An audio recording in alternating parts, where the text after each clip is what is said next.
따라서 십자가에 관한 말씀. 오늘 우리는 십자가에 관한 말씀을 생각할 때 조금만 어려우면 예수님이 지신 십자가를 지는 것처럼 십자가를 진다, 뭐 그런 말을 하는데, 우리가 지는 십자가는 예수님의 지는 십자가하고는 내용도 다르고, 또 우리는 예수님의 지신 십자가 같은 십자가를 질 수도 없습니다. 예수님은 죄 없이 잉태하셔서 죄 없이 출생하시고 죄 없이 사시다가 죄 없이 죽으셨기 때문에 예수님의 지신 십자가는 대속의 십자가가 되지만은 오늘 우리는 우리 죄값 때문에 죽어야 되기 때문에 우리가 무슨 남의 죄를 대신할 수 있는 대속의 십자가를 지는 게 아닌데, 우리는 십자가의 의미를 변질시켜서 마치 우리가 조금 어려운 일을 당하면 예수님이 그 십자가에서 겪은 것과 같은 십자가를 진다, 이런 말을 할 때가 있는데 적절하게 사용하는 표현은 아니라고 생각을 합니다. 오늘 본문에 보면 십자가를 진 사람들이 세 종류가 나오는데, 첫 번째는 대신 진 사람입니다. 구레네 시몬이라고 하는 사람이 예수님의 십자가를 잠깐 대신 짊어졌어요. 로마 병사들, 예수님이 유대인의 장로들, 서기관들, 이런 사람들한테 시달림을 당하고, 또 헤롯에게 갔다, 빌립에게 갔다, 이렇게 왔다 갔다 하면서 많은 고초를 이렇게 당하셨는데, 우리 주님이 십자가를 지고 가셔야 되는데 나무 십자가를 지기가 너무 힘들으니까 골고다까지 가야 되는데, 로마 병사가 예수님이 지고 가야 될 나무 십자가를 대신 짊어져 줬던 구레네 시몬이라고 하는 사람, 이 아이가 오늘 첫 번째 등장하고 있습니다. 예수님께서 이게 메고 가셔야 되겠지만은, 어쨌든 예수님이 십자가를 지고 가시기가 너무 힘드니까 예수님이 지고 가던 나무 십자가를 대신 지고 골고다까지 올라갔던 이 구레네 시몬. 오늘 우리가 십자가를 질 때 이렇게 구레네 시몬처럼 대신 짊어지는 십자가가 있습니다.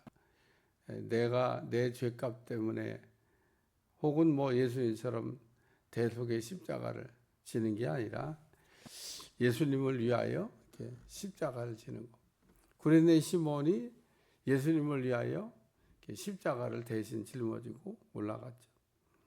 오늘 우리도 우리가 때로는 원치 않아도 구레네 시몬처럼 이렇게 감당해야 될 십자가가 있을 수도 있는데, 구레네 시몬은 어떻게 됐을까 궁금해요.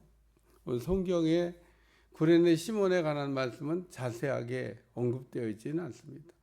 어딜 찾아봐도 구레네 시몬이 예수님을 대신해서 골고다로 나무 십자가를 지고 올라갔다는 얘기만 되어져 있지, 그 이상의 자세한 내용은 없지만, 그러나 다른 어떤 문헌을 우리가 참고로 우리가 보면 구레네 시몬이 이렇게 주님을 위하여 십자가를 이렇게 졌을 때 대단한 복을 받은 사람이 됐다라는 기록이 남아 있습니다. 그러니까 성경 안에는 기록을 찾기가 어렵지만 그냥 졌다고 하는 얘기 정도만 나옵니다. 하지만 구레네 시몬에 관한 다른 어떤 전해오는 이야기를 이렇게 보면 이 일로 인해 가지고 복을 받은 가정이 됐다. 구레네 시몬을 생각하면 구약에도 떠오르는 사람이 있습니다. 그게 누구냐면 오베데돔입니다. 오베데돔이라는 사람은 무슨 자기 집에 법궤를 모시려고 계획했던 사람이 아닙니다. 우사라고 하는 사람이 법궤를 움직이다가 잘못된 방법으로 법궤를 이렇게 움직이려고 하다가 나곤의 타작마당에서 소가 띠므로 할렐루야 소가 띠므로 법궤가 떨어지려고 그럴 때 손댔다가 죽었죠. 그래서 법궤를 그 실로에 있는 거를 예루살렘으로 이렇게 가져오려고 다윗이 하다가 불미스러운 일이 생겨서 법궤를 예루살렘으로 그때 못 가져와요. 잠깐 동안 오베데돔의 집에 법궤가 가 있다가 다시 또 이제 정리하고 다윗이 법궤를 나중에 이제 예루살렘으로 가져옵니다마는 하여튼 잠깐 동안 오베데돔의 집에 법궤가 가 있었는데 성경이 뭐라고 기록하고 있냐? 오베데돔의 집이 복을 받았다. 참. 그러니까 오늘 우리가 인생을 살면서 이 구레네 시몬이라고 하는 사람은 억지로 진 거예요. 사실은 뭐 자기가 뭐 지고 싶어진 게 아닙니다. 자원해서 제가 질게요. 뭐 손 들고 진 것도 아닌데 노마 병사에 의해서 예수님이 지고 가던 나무 십자가를 대신 짊어지고 억지로 졌지만은 그러나 복을 받은 사람이 됐다. 누구처럼? 구약의 오베데돔처럼. 저는 그래서 그 구약의 법궤를 잠깐 모셨다가 오베데돔의 집이 복을 받았더라. 성경에 기록하고 있는데 제가 그 오베데돔의 집의 비밀을 얘기한 적 있죠. 오베데돔의 법궤를 잠깐 레위 족속들은 그렇게 오랜 시간 동안 법궤를 모셔도 뭐 복이 그냥 그저 그런데 어떻게 복을 받았을까? 다윗이 그 비밀을 알았던 겁니다. 그러니까 오늘 다윗이 법궤를 못 옮겨갈 때 왜 법궤를 못 옮겨왔지? 또 생각했을 거고 그 다음에 다윗이 또 들은 얘기는 오베데돔의 집이 법궤를 모셨는데 복을 받았다. 그 얘기도 들었을 겁니다. 왜 복을 받았지? 나 같아도 생각해 봤을 거예요. 어쨌든 우리가 때때로는 내 몫이 아니에요. 내 몫도 아니고 내가 뭐 져도 되고 안 져도 되는 십자가지만 오늘 이 구레네 시몬같이 때로는 이렇게 짊어질 때 이런 십자가도 잘 지고 가면 복이 될 줄로 믿습니다. 그러니까 오늘 우리가 사명이라고 하는 거는 이렇게 넘겨가는 사명도 있어요. 사명이 부모에게서 자식에게 넘어가는 경우도 있고, 뭐 자식이 부모한테 오는 경우도 있고, 뭐 친구께 나한테 오는 경우도 있고, 어쨌든 그 뭔가가 나한테 넘어올 때가 있는데, 아유 왜 나한테 이런 집보따리가 나한테 왜 이런 사명이 짊어지냐. 보니까 다른 사람 다 놀고 있는데 왜 나만 그게 아니고 오늘 구레네 시몬을 보니까 우리가 때때로는 뜻밖의 이런 일이 생겨도 잘 감당하면 은혜가 될 줄로 믿습니다. 두 번째 십자가는 죄짓고 지은 십자가예요. 예수님과 같이 달렸던 두 강도가 있습니다. 이 사람들도 역시 마찬가지로 십자가를 지고 골고다를 향해서 올라가고 있었는데 이런 십자가는 우리가 지면 안 되는 십자가입니다. 아주 죄짓고 죄값 때문에 받은 십자가죠. 오늘 우리가 살면서 죄를 지으면은 죄값을 우리가 받아야 됩니다. 근데 이 사람들은 얼마나 나쁜 죄를 졌으면 십자가를 졌을까? 그러니까 우리는 그냥 뭐 예수님의 십자가를 생각하면서 십자가만 생각하면 다 그냥 눈물 흘리고 또 감격하고 감동하고 십자가를 볼 때마다 막 은혜가 된다고 그러지만 이 당시의 사람들은요 십자가 보면 은혜가 안 돼. 십자가라고 하는 거는 아주 죄인 중에서도 아주 나쁜 극악무도한 아주 그냥 죽어 마땅한 그런 죄를 지는 사람들만 십자가 처형을 했지. 우리가 처형 방법도 다양하잖아요. 보면 제일 그 처형 방법 중에 그 편안하게 죽는 게 총살이라고 하더라고. 땅 하면 끝난다니까. 땅. 시간도 별로 안 걸려요. 눈도 가리킬 때 보이지도 않아. 땅 소리 나면 벌써 마감했습니다. 야, 근데 다른 건 다 복잡해. 그 외에 나머지 방법은요. 근데 아무나 뭐 총살로 죽이진 않잖아요. 군인 같은 경우래야 뭐. 저는 처형 방법 중에 총살이 땅 끝나. 다른 건 다 복잡합니다. 근데 그 중에서도 다양한 처형 방법이 있는데 제일 고통스럽게 죽게 하는 방법이 십자가의 처형 방법이라 왜 로마 사람들이 이 방법을 택해서 죄인을 죽였냐? 이 사람들은 죄가 무거워. 그래서 이 무거운 죄값을 마지막에 십자가의 처형 방법을 통해서 이게 이제 지게 한 거죠. 그러니까 십자가를 진다 그러면 당시 사람들은 다 나쁜 사람이라고 생각해요. 어쩌다가 무슨 죄를 졌길래 저렇게 십자가. 그러니까 십자가는 당시에 부끄러운 십자가입니다. 부끄러운. 이게 영광스러운 십자가가 아니에요. 그러니까 이 두 행악자가 죄값 때문에 했던 이 부끄러운 십자가. 죄 짓고 이제 달린 십자가.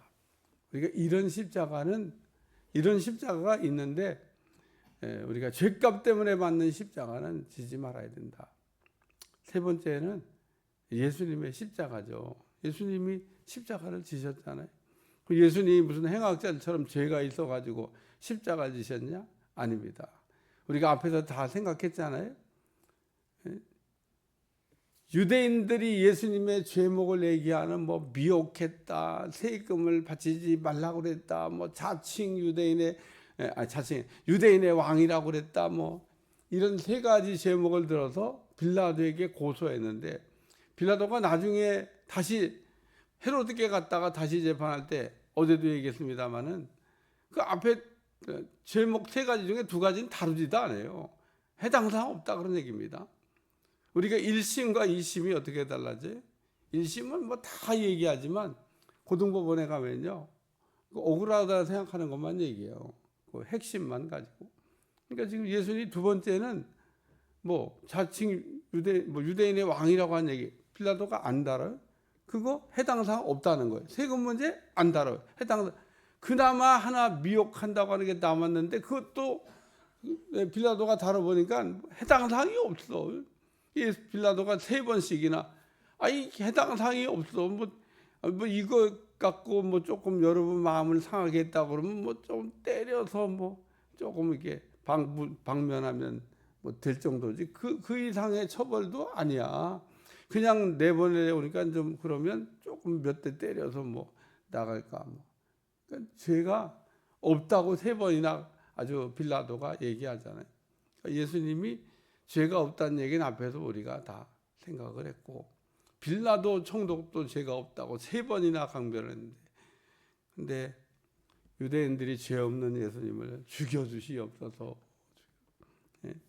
그리고 나중에 이제 빌라도가 다른 저기 공관복음에 보면 손을 씻어요. 재판 끝나고 손 씻습니다. 나는 이 재판에 대해서 빌라도가 이렇게 재판을 끝내고도 마음이 편치 않은 거예요. 왜냐하면 죄가 없는데 죽여달라고 해서 내주긴 하지만 그래 그럼 난 몰라. 그러고 손 씻는다고 손이 씻어지는 게 아닌데 빌라도가 손을 씻습니다. 그리고 이 죄값을 그러면 니들이 받을 거야? 그랬더니 그럼 우리가 다 받겠습니다. 그러고 이야기하는 내용도 성경에 나옵니다. 그러니까 오늘 예수님은 죄가 없이 십자가를 이렇게 지셨는데 왜 예수님이 십자가를 지셨냐? 우리 죄를 대속하시려고. 오늘 그래서 예수님의 십자가는 대속의 십자가다. 예수님이 그냥 십자가에서 죄 없이 그냥 죽으신 게 아니고 예수님 우리 죄를 전가받으시고 세리 요한한테 전가받았어요. 안수받음으로 죄를 전가받으신. 그리고 그때부터 제물이 되셔서 때를 기다리다가 드디어 유월절 날 우리 주님께서 이제 친히 어린 양이 되셔서 우리 죄를 위한 대속의 제물이 되시고 우리 주님이 우리를 위하여 죽어 주셨다. 이게 복음입니다. 복음. 오늘 우리가 복음을 얘기할 때 복음이 뭐냐? 십자가와 부활이 복음의 핵심 내용입니다. 예수님께서 나를 위해 죽으셨고 예수님께서 부활하셨습니다. 예수님의 부활도 역시 마찬가지로 죄가 없다고 하는 것에 대한 증거입니다. 증거. 그러니까 예수님은 죄가 없이 십자가에 죽으셨는데 죄가 없는 분이 그러면 왜 십자가에 죽으셔야만 됐냐? 죽으셔야만 됐던 이유는 우리 죄를 담당하시고 우리 죄를 넘겨받아 가지고 우리 죄 때문에 조금 더 구체적으로 나의 죄 때문에 십자가에서 죽음을 맞이하셨다는 겁니다. 오늘 십자가에 관한 말씀을 보면 세 가지의 십자가가 나오는데 억지로 진 십자가, 죄 짓고 진 십자가, 예수님같이 대속의 십자가, 이렇게 십자가가 세 가지가 있는데 오늘 우리는 예수님 같은 십자가는 우리가 질 수도 없고 또 지을 자격도 없지만은 우리는 우리 몫의 십자가를 우리가 감당해야 될 맡겨진 사명 십자가가 있는데 그걸 잘 감당하면 억지로 진 십자가를 졌던 구레네 시몬도 복을 받았는데 오늘과 우리에게 주어진 해야 될 일을 잘 감당합니다. 그래서 오늘 우리가 신앙생활하다가 조금 이제 신앙이 성숙해지면 내가 해야 될 일이 뭔가, 내가 감당해야 될 일이 뭔가. 주님은 나를 위해 이렇게 십자가를 지셨는데 나는 주님을 위해서 무엇을 할 것인가? 주님은 나를 위해 다 주셨는데 나는 주님을 위해서 뭘 바칠 건가? 이런 생각을 우리가 하게 된다는 겁니다. 그래서 하나님 앞에 우리가 드릴 때 드리면서도 죄송하다고 그래요. 왜냐하면 주님께 받은 바가 내가 너무 큰데 우리가 드리는 거는 늘 인색하고 째째하고 별것도 아닌 거 드리면서 소리는 요란하게 내는데 우리가 드리는 거 주님께 받은 거에 생각하면 아무것도 아니다. 그런 얘기입니다. 오늘도 우리가 십자가를 생각하면서 오늘 우리 주님이 나를 위해 십자가를 지신 그 은혜 가운데 승리하는 여러분들이 되시기를 축원합니다. 기도하겠습니다. 하나님, 오늘도 구레네 시몬같이 우리에게 주어진 십자가를 피하지 아니하고 잘 감당하여 우리 주님께 영광이 될 수 있도록 역사에 주옵소서. 죄짓고 오는 십자가 지지 않게 도와주시고 날마다 주님을 위하여 사는 십자가의 삶이 있게 하여 주옵소서. 예수님의 이름으로 간절히 기도하옵나이다. 아멘.